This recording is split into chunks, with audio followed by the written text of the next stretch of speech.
ఇంకా ముఖ్యంగా ఈ సినిమాలో ముందు మా దర్శకుల గురించి చెప్పాలి. బాబీ గారి గురించి.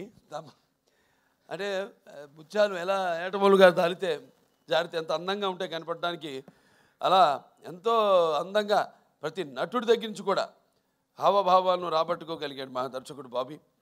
అలాగే బాబీ ఎలాంటి ఒక ప్రియుడిని ప్రేమించినట్టు నన్ను ప్రేమించేసి ఏది వదలకుండా ఎంతో సున్నితంగా ఎంతో నాలో అయిన నట విశ్వరూపాన్ని ఆవిష్కరింపజేసిన బాబీకి నా హృదయపూర్వక కృతజ్ఞతలు తెలియజేసుకుంటున్నాను.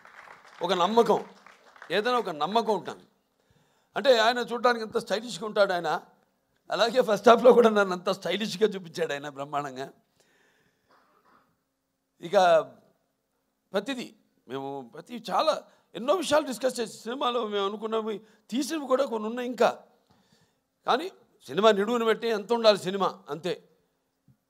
ఒక చిన్న పాయింట్ నాకు ఇప్పుడు అంటుంటారు, సినిమాని ప్రేమించకూడదు మనం, సినిమా తీయాలి అంతే. ప్రేమించామంటే ఇక మన కంట్రోల్లో ఉండదు సినిమా అన్నది. వెళ్ళిపోతుంది 3 గంటలు కూడా దాటుతుంది సినిమా. అలా కాదు, చెప్పేదైతే చిన్న పాయింట్ మంచి సన్నివేశాలతో క్లుప్తంగా చేయగలిగితే ఇవ్వగలిగితే అది డెఫినెట్గా సక్సెస్ అవుతుంది ఆ సినిమా అన్నది.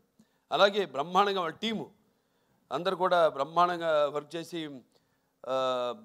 ఇవాళ డైరెక్షన్ డిపార్ట్మెంటు క్రాంతి అయితేనేమి, లేకపోతే సోమరాజు గారు అయితేనేమి, రాధాకృష్ణ గారు అందరూ, అలాగే ఆయన రైటర్స్ మిగతా మన మోహన్ కృష్ణ గారు, చక్రి గారు, వినీత్ గారు అయితేనేమి అందరూ ఎంతో బ్రహ్మాండంగా దాన్ని అందరూ కష్టపడి ఈ కథను ట్రీట్ చేయడం జరిగింది.